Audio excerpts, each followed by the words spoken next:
Hi and welcome back to my channel. My name is Ottavia. Today is the 23rd of February and I decided to show you immediately the TBR, the basically books that I want to read in March of 2025. I actually, because it's still not the end of February, I still have half a week to basically finish some books. I wanted to show you the books that at the moment I've been in the middle of or that I want to start reading, and I have two. The first one that I'm 25% in is The Crimson Moth by Kristen Ciccarelli. I'm only 100% in. I don't have anything to say. If you don't know what it is about, it's basically about this girl called Rune, and she's a vigilante witch. She basically wants to save all the witches because in this world now the Republic kind of risen. Lots of people called the Blood Guard basically killed lots of witches, and to kind of save the witches she needs to lure the people from these Blood Guards, and one of them is Gideon, which is really like a high profile important person that actually managed to get lots of witches. Basically she needs to know and try to make this person fall in love with her in a certain way, and it's a enemies to lovers kind of young adults, a fantasy romantasy. Yeah, I'm only 100 pages in, so I'm not sure like much, but it reads really easy and quickly, so I'm sure I will finish it probably in the next day or two, depends how much time I have to read. But this is the one, and of course the second one is actually coming at the end of February, so if I like it I'm gonna get the second one and then read it, so it's like a complete the duology. And then is Royal's Assassin by Robin Hobb, and I'm gonna buddy read it with a friend of mine, and we started in on Monday, which is the 24th, so it's a big one. I don't think I will finish it in February, it might be March, but if you don't know, this is the second book in a Farsi trilogy, I believe. Yeah, it's a Farsi trilogy, and it's basically Robin Hobb does trilogies that are kind of connected. So this is the first one, and the first book is called Assassin Apprentice. So it's about this kid called Fitz that is basically taken to the castle to just become basically like an assassin apprentice. And basically, I mean, that's the title, so it's not like a spoiler, but I'm not telling you much about this person, and it's really good. If you want like a fantasy with lots of details and plot, Robin Hobb is the girl for you. Basically, is the author for you, and I can't wait to dive into this trilogy and to read finally the second book. And this is actually part of my 25 books to read in 2025. The same also for Crimson Moth. So I've been doing pretty well with that list. I think I read already quite a few. So that's that. Then the thing with me about TBRs, sometimes I go with the flow, so I pick some books that I'm feeling that I want to read. Sometimes I have prompts on a jar and I pick maybe one or two and I follow that. Or sometimes I basically do like a spinning wheel to kind of make me read some books that maybe I haven't thought in a long time, that I'm not drawn to it. So at the side at the moment, I have two books that I really want to read. And I don't know if you noticed it or if you are on Goodreads, which I am. When you put how many books you want to read, after that there's some achievement that you can kind of reach, and there's this kind of bookmarks that you can earn. And there are, other than having a bookmark per month to basically, you know, see that you can collect all of them, you have also this quest, and there's 6 of them that you need to accomplish for the end of April. It's basically reading specific books that have been recommended in specific lists. I didn't know that there was a feature like that. If you go to Goodreads and you go to the actual reading challenges, by the way, I'm going to show you pictures here. You can kind of see that there's a community favorite challenge. I actually did one of them already, which is the Epic Quest with God Killer. Spoiler alert, I finished it in February. And I didn't know if it was there. Because, yeah, I was so happy. And I just decided to do it because I need to read just one book for each prompt or each kind of bookmarks. And at the moment, there's one of them that is still a mystery that is coming out like the first week of March. But I'm going to show you two of them. There's the sweet and spicy one, and one of the books there's so many, but I decided to read this one because the second book is coming out soon. and is When the Moon Hatched by Sarah A. Parker. Look at this beautiful edition from Waterstone that I got. It's this part of my 25 books to read in 2025 as well, and it will be amazing to read this one. I love the map inside. I think it's so pretty, and also this part as well. Best-selling sensation, When the Moon Hatched, will transport you into a world filled with magic, dragons, and a love that blazes through the ages. So we'll see how is it. I have a mixed opinion about this book, but I want to read it and I want to see it, and I'll let you know what I think. And then for the buzzy books, Babel by R.F. Kuang, that I haven't read, on my 25 books to read in 2025, and I need to read it. And I decided it's going to be the month to basically read it. And if you don't know what it is, it's basically set in Oxford in 1836, the city of dreaming spires. It is the center of all knowledge and progress in the world, and at its heart is Babel, Oxford University prestigious Royal Institute on Translation, the tower from which all the power of empire flows.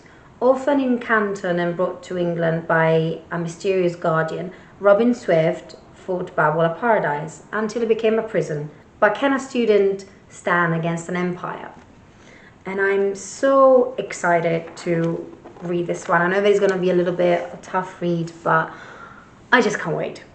I just can't wait to read this one, and I'm sure it's going to be a good fun. So since I showed you currently reading and the one that I really want to read, now I was like, okay, this month I want to use the wheel, and I basically want to read, you don't know this, but I have a book cart here with all my TBR books, all the books that I really want to read, and I always get the books from there unless there's like a book that, for example, if I want to read Quicksilver, I just grab it and I can still do it. But I want to try and stay with the book cart basically, and I'm going to show it to you now. So this is my book cart, and as you can see, the top are hardbacks, and this will be my first shelves, and then down below the second shelf is basically where the paperback starts, with the third shelf as well, as you can see. And then now turning around, you can see on the top part you have bookmarks, and then two more paperbacks. There's going to be part of the first shelves, and then the fourth shelf with more paperbacks, and the fifth shelf with more paperbacks. Okay, since I kind of showed to you, I decided to just sit down here and be on the floor, to be together with this one. So why not? Let's just do it. So because I don't have like much focus with this camera, I am going to basically pull a screenshot somewhere with like basically the spinning wheel that I have here. So like this you can kind of see, because I don't even know how to record it. I mean, you can kind of see it, so I could potentially show it here. So basically I put already 1, 2, 3, 4, 5. So we're just gonna tap to spin a wheel and see where it lands. Ooh. Oh wow, I don't know if you can see it, but it's number 4, and it was like, come on, look at that, it was so freaking close. So I wasn't expecting number 4, but so the number 4 is not the front part. It's basically this one that you cannot see. There you go. This is the 4th one. I'm actually happy about this one. It's there's a lot here going on, and yeah, there's Cassandra Clare. With Cassandra Clare, I actually read only the first one many years ago, and I never continued. So it would be nice if this one comes up, so like this I can kind of continue the series, because anyway I have the books with me. I'm interested in the trial of the Sound Queen. I'm interested in Once Upon a Broken Heart. Everyone raves about this one, so it would be nice to read it. Also, Dance of Thieves, The Isolde. I mean, there's a lot of books that I really interested, and also there's also Harry Potter here, because I only read 2 books from it. I need to read it. So I want to, because I have already 2 books that I want to read, plus I have Royal's Assassin that I'm sure I'm going to continue reading in March. I want to get 4, just because Usually I read 6 books per month, but I want to have options sometimes. So sometimes I put a little bit more to see like what kind of books I feel like. So I have 14 books. So in the same thing, I'm gonna go to 14. There you go. So I've done spinning wheel like that. You can't see it, but if not, I'm just gonna put it in there. They're all like the numbers there, and let's just spin the wheel. And I'm gonna spin it 4 times, and we see the one, and I'm gonna like remove one number just because, you know, I'm gonna remove that. Number 2 is counting from here is Harry Potter. So is it gonna be the time that I'm gonna start now Harry Potter? Yes, sir. Yeah, I will do it. It's a small one. I am, yeah, pretty happy about it, and we'll see. So Harry Potter. I wasn't expecting this one. So what I'm gonna do, I think now we are 13, and I remove the 14. Let's spin it again. Oh my god, I wasn't expecting Harry Potter. Okay, that's fine. That's fine. I can do it. I can actually watch a movie as well. Ooh, number 6. 1, 2, 3, 4, 5, 6. Yes! Okay, good. Oh, Trial of a Sanguine by Nisha Jagtuli. Oh, I really wanted to read this one. I'm so happy. So it's about 10 women, a deadly contest. Only one can win the Sun King's heart. Laura has endured 12 long years of torment under the Aurora King's rule. Her only desire to escape and pay him back for every moment of misery she's endured. When a surprise release finds her in the hands of a South King, Laura is thrust into the spotlight as she competes against 9 other tributes for the role of queen. If she wins his heart, she'll earn her freedom and finally get her revenge. But the other tributes will stop at nothing to ensure Laura is removed from the competition permanently.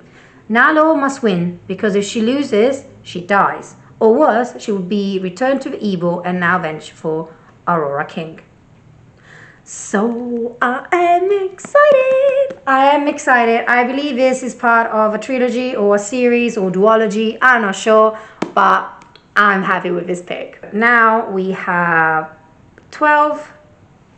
All right, let's spin again. Let's see. Ooh.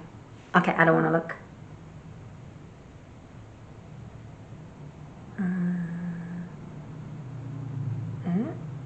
Oh, where's the sound? The sound wasn't there. I'm so sorry, but it says 7. 1, 2, 3, 4, 5, 6, 7. Okay, so this one, House of Salt and Sorrow by Erin A. Craig. This is a book that I bought in New York, and I went there for my 30th birthday 2 years ago. And it was a book that I wanted to actually read prior, and I never did. So I'm happy that this one is on my TBR for this month. And it's about, in a manor by sea, 12 sisters are cursed. Oh wow, it's about lots of women. Wow, nice. Annalie lives a sheltered life at High Moor with her sisters. Once there were 12. But loneliness fills the ground halls now that 4 of the girls' lives have been cut short, each death more tragic than the last. Disturbed by a series of ghostly visions, Annalie becomes increasingly suspicious that her sister's death were no accidents. The girls have been sneaking out every night to attend glittering balls, dancing until dawn in silk gowns and shimmery slippers, and Annalie isn't sure whether to try to stop them or to join the forbidden tryst. Because who or what are they really dancing with? When Annalie's involvement with a mysterious stranger who has secrets of his own intensifies, it's a race to unravel the darkness that has fallen over her family before it claims her next. So, yeah. I'm not sure if it's a trilogy, I'm not sure if it's a series, but I am so happy, and I actually have inside here Via Carota. I went to the restaurant where Taylor Swift usually goes, or she was going to, but it was good. I enjoyed Via Carota, but I'm excited for this one. Last one. Now I have only 11 books here, so we'll see. Let's spin the wheel again. And there's no sound, and I don't know why, but let's just... And, ooh, 10. I'm so happy about this one. Wait, because I have 11 here, right? So it should be this one. So 1, 2, 3, 4, 5, 6, 7, 8, 9, 10. Yes! Ah, Isolde by Rosalind Miles. I love Rosalind Miles. I read from her, which is Guinevere trilogy. This is going to be another trilogy about Isolde. And this is actually my 25 books reading 2025. So I am thrilled. I am thrilled. If you know what this is about, I'll tell you. In the golden time of Arthur and Guinevere, the island of the West is shown like an emerald in the sea, one of the last strongholds of goddess worship and mother right. Isolde is the only daughter and heiress of Ireland's great ruling queen, a lady as passionate in battle as she is in love. La Belle Isolde, like her mother, is famed for her beauty, but she is healer instead of a warrior. Of all surgeons, the best among the isle. A natural peacemaker, Isolde is struggling to save Ireland from a war waged by her dangerously reckless mother. King Mark of Cornwall sends forth his own champions to do battle with the Irish, Sir Tristan of Lyonesse, a young untested knight with mysterious past. When he lies victorious but near death on the field of battle, Tristan knows that his only hope of survival lies to the west. His men smuggle him into the Queen's Fort Dub Lane, I hope I pronounced it correctly, and beg the princess to save him. So began the first book of the Tristan and Isolde trilogy, another stunning example of a storyteller's craft from Rosalind Miles of her beloved best-selling Guinevere trilogy. Oh yeah. Oh my god. I am so happy. I'm so excited. And it's so floppy as well. Look at that. Yeah. Oh my god. Yeah, this TBR is good. I had lots of fun. In this video. And look at that. Look at the stack of books. Oh my god, I'm so happy. Ah, they're so pretty. So to kind of like run through with you. So what happened? So this one, When Women Hatch and Babel are basically part of like this Goodreads kind of quest that I'm doing. Then I'm gonna read this one, Royal Assassin, after I finish Crimson Moth because it's still February for me. So I'm gonna finish this one and then go to this one and bother reading with a friend of mine. And then from the TBR wheel thingy, I have Harry Potter, the first book, and the Philosopher's Stone. And then I have, by J.K. Rowling, of course, Trial of the Sun Queen by Nisha J. Tooley. And then House of Salt and Storrow by Henry A. Craig. And then Isolde by Rosalind Miles. And I am so excited. I have many books. There's too many for me. I will not finish them all. But I'm still happy that I have some kind of mixed books to read. So I have some romantasy, I have some dark academia, I have high fantasy, I have historical fiction, and I have like middle grade and young adults and mysteries and stuff. So I am really happy, really pleased. And it's really heavy as well, like, oh, that is really heavy. But anyway, I hope you enjoy this video, and if you can like and subscribe, you can put in the comments the books that you're gonna read in March. I would like to have a discussion with all of you, and let me know if you read any of these books. I have an Instagram page, and my personal one, and a book one, and I also have TikTok, and if you like to follow me over there. If not, you can just stay here, or you can just watch and enjoy the video. I'm really excited. I'll speak to you soon. Bye, ciao.